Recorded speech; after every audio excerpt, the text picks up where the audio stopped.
Yo, YouTube, what's up? So I actually have not had a chance to work on my car since the last video. So I decided I have a chance to ride this though. I should have filmed it when I was on this, but I did not film. I don't know what to do. So I thought I would show you guys basically the whole top end thing while I have time before I have to go back into work. So that is what I'm going to do here, and yeah.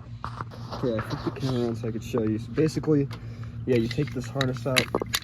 There's a bolt right there that you have to just loosen because it's a bracket, and the bracket can just slide up and push it out. These is where those 7mm bolts roll into. You kind of just have to back them out until their threads are off of these, and then you just kind of pull those out. And then what's next is I really should zip tie this all out of the way. It's gonna get out of the way. You don't have to get rid of this. You do have to zip tie this out of the way. There's a sensor right there that you have to unplug. Then you have to undo the shift linkage bracket right here and right there, if you see that bolts right there. And then undo the shift linkage right here. So what I always remembered is black is on top and white is on bottom. Can't remember which one's horizontal and which one's vertical, but yeah. And then you have to undo this line right here.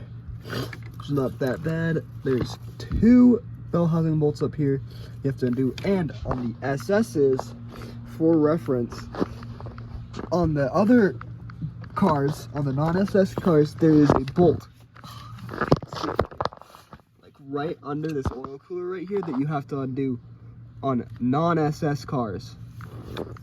On SS vehicles, on SS COBALTs, you do not have to undo that bolt. The F35 transmission does not use that bolt right there. That's there. It's a stud on the other cars. So you don't need to undo that one for it. Right there is your GM transmission manufacturing point that you do. So you undo these lines, and then finally, for all the top end work, you undo these motor mount bolts and drop it. But because that is your left motor mount that holds the whole left side of the motor on, besides your subframe, which you are also taking out, by the way, you're taking your whole transmission out, you have to get either engine brace or an engine hoist and lift your engine up. What I'm going to do is I'm going to go to Harbor Freight, buy an engine brace because I don't have one, and when I use my engine hoist, it was a pain in the butt to get under the car and do all the underneath work. So yeah, and once you get, so basically probably what I'm going to do, I'm probably going to do everything besides the bell housing bolts and the motor mount bolts right now, get that sensor off, kind of get all these wires tucked up and away, and get that shift linkage out before I go into work. So I'll probably get back to you when I get all that done. Oh, whoa. That's crazy, bro. I don't like that. It's kind of weird. It kind of focuses on me. But I will use it because right now, yo, what's up? Before I go in that, because I just walked into the garage and I realized sitting right next to me are these wheels right here that I need to put on this car. Now that it's summertime, so it's probably another thing I will do in this video before I post it on Monday, because I kind of need content. I don't have that, and I need things to do. So we're gonna put these 19-inch wheels on this car right here. Show you how it looks. So now, basically, to take those bolts off, I believe that they're a 14mm. It is a Chevy, so I do have American things. Also, progress on this, I used my dowel and I got some of that off. It's mainly just the corroded parts, so I do have to get a grinder and grind the whole thing down. My buddy has a grinder, so should be good there. But grab my toolkit and a screwdriver. I need a screwdriver.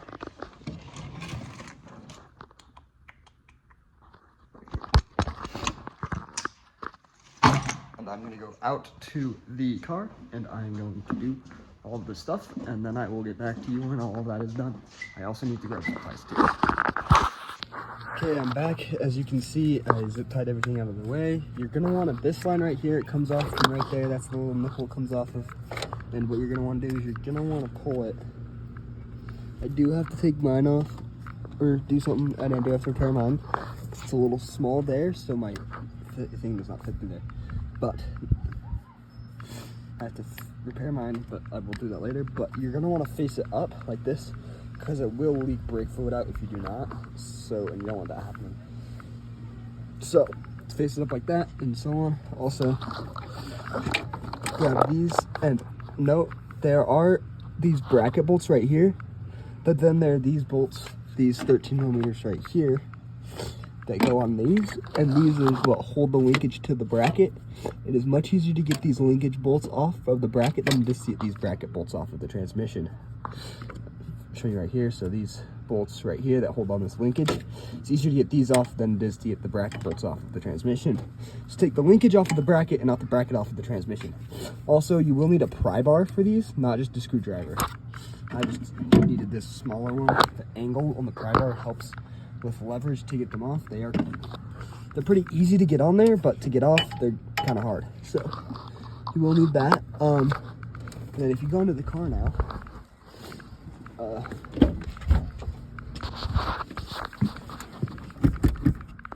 your transmission is going to be all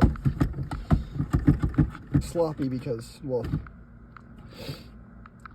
no linkage. That shifted it into gear, but yeah. So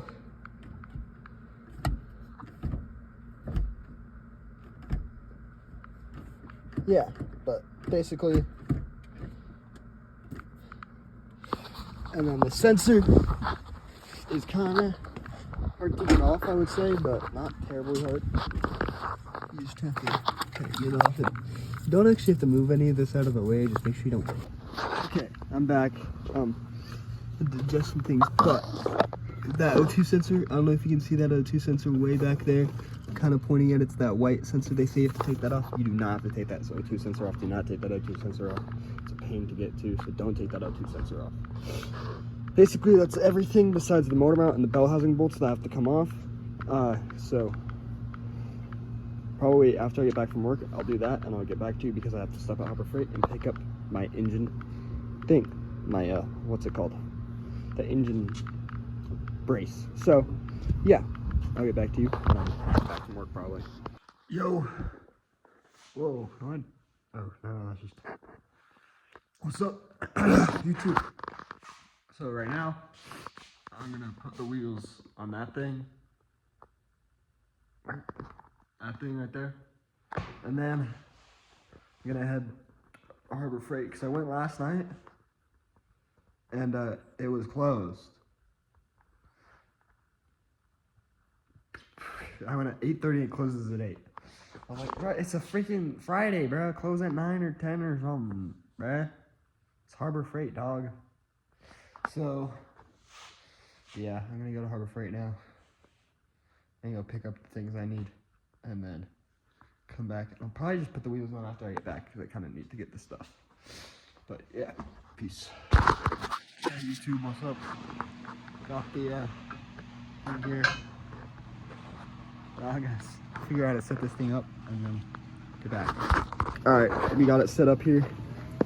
So because I'm only lifting one side of the motor up, because I'm taking that one motor mount out, and I still have this one in, I'm gonna save time, and also because it is really, really freaking hard to get to any freaking motor support here on this side. I'm saving myself some time. I'm just gonna use this side here. So I used this bolt once to lift the entire weight of the motor. I think I'm gonna be good to use it again. So yeah, I didn't use the stock bolt though. This is the stock bolt that goes in there, and it did not have enough threads, so I went and grabbed an exhaust stud from my other car that had the same thread pitch and put it in there. So we got this set up. So now I'm good to take my motor mount mounts off and my transit bolts off. So that's probably what I'm gonna do tomorrow or something when I get the time, but now that I have this set up, I'm pretty confident that I can do that. Okay, YouTube, what's up? I got freaking hit in the face with the drill today at work. But what's up? I finally got to, it's Monday now. I didn't get to put my new wheels on, so that's not in this video. But finally got to getting all the bolts off here. Let me just flip it around and show you guys because it's easier that way. So here, so here's the two. These are both 18s. They are both. These are the two bell housing, top bell housing bolts.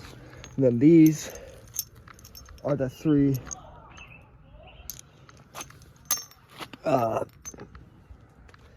mounter mount bolts. So yeah. So basically, yeah, it's all out now.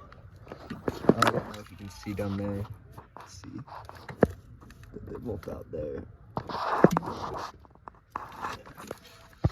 So yeah, then I got this hooked up, all mounted and everything. So it was windy, really bad yesterday, so I put this over it to kind of cover the wind. I do need to find my canopy and put that up, but yeah.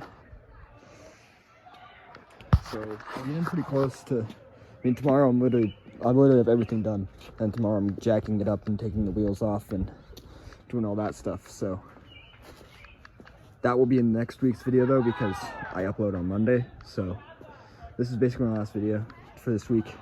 I did try to go to the bike meet, but we didn't get to go anyway.